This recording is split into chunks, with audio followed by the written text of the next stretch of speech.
Greetings and salutations, my brothers and sisters. My name is Wellington, and I am the pastor of the Temple Hall New Testament Church of God, and I serve as the overseer for the Temple Hall District of Churches. That being said, we want to look to the text.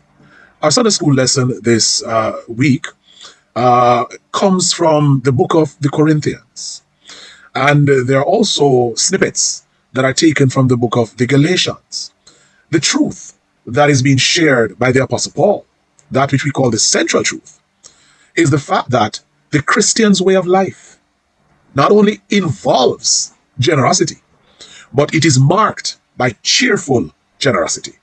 Not only the giving, but the attitude with which the giving takes place.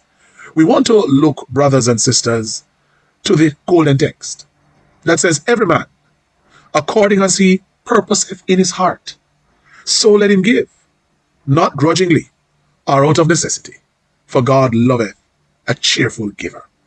That is the main thrust that Paul is trying to bring to the Christians. First, we must understand, brothers and sisters, that to give is a privilege. It is a privilege. And we're able to give because something was given to us.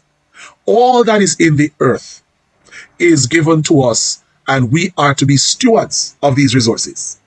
And as good stewards, we are to ensure that others are also benefited from that which God gives to us.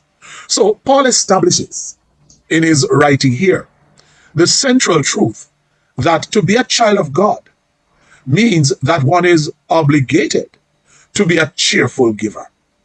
And the idea comes out of the knowledge that one's life is already surrendered to God. So in other words, the greatest act of giving would have already taken place. That the life would have been surrendered to God, given to God. And if one's life is given to God, everything else becomes easy to give. And so Paul encourages the Corinthian church, and he speaks unto those who would want to understand exactly what it is to be a Christian giver. And so Paul will use particular examples in speaking with the Corinthians.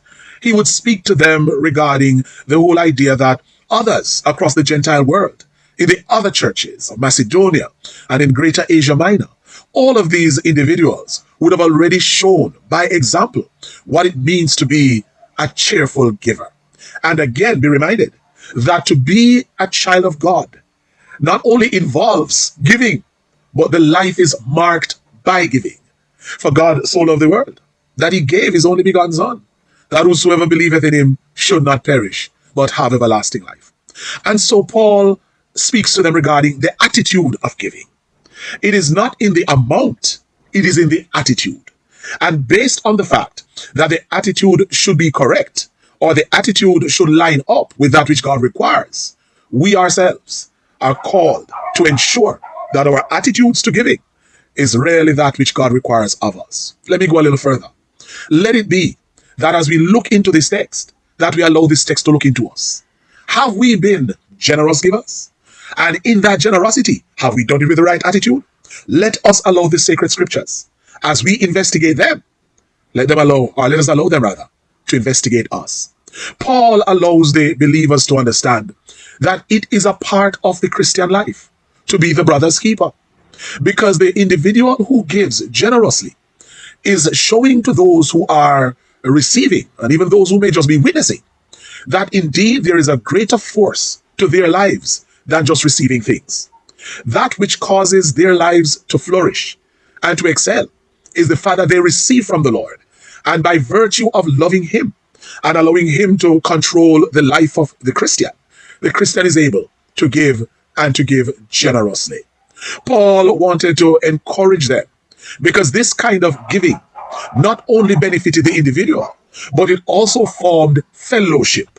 Incidentally, the word fellowship in the Greek is the word koinonia, and it literally means to be equal partners in the common business.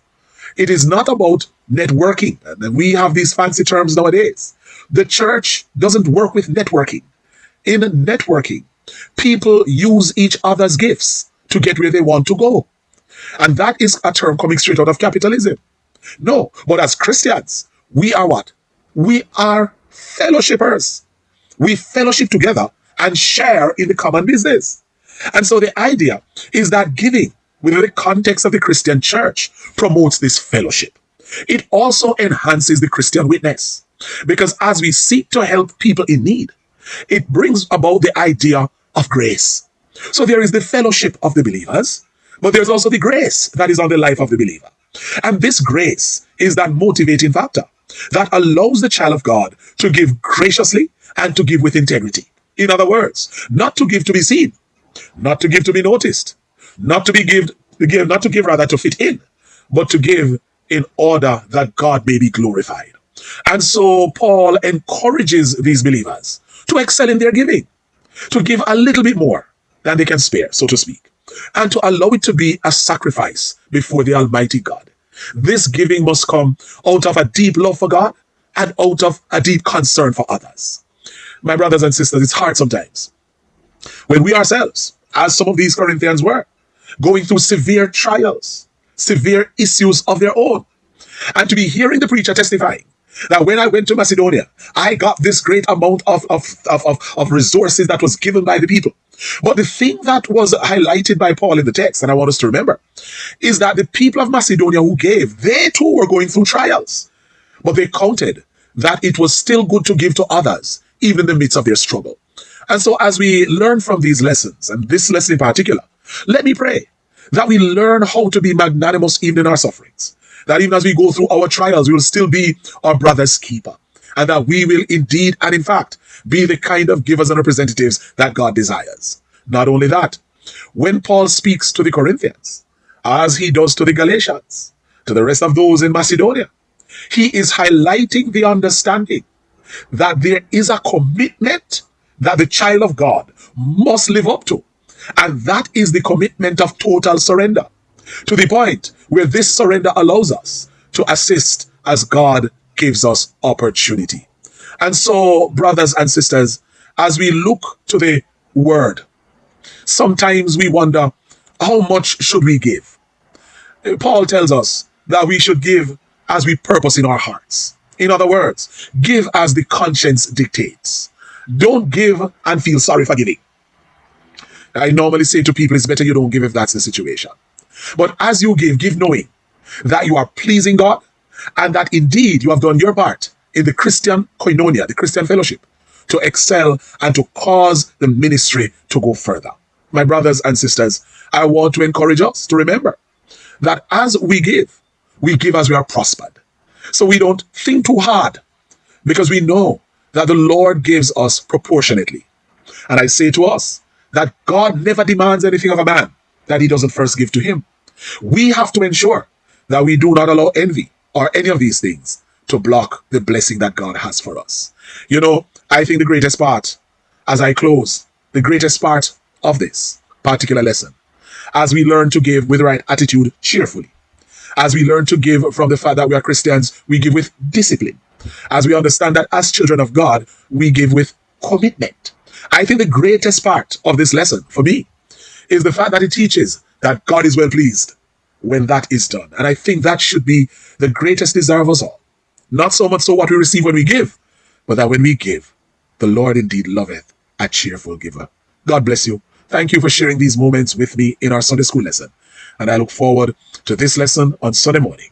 And let me pray that you indeed will have a wonderful day as you learn from the great apostle and as you live out the word and live out the creed. The Lord loveth a cheerful giver. God bless you.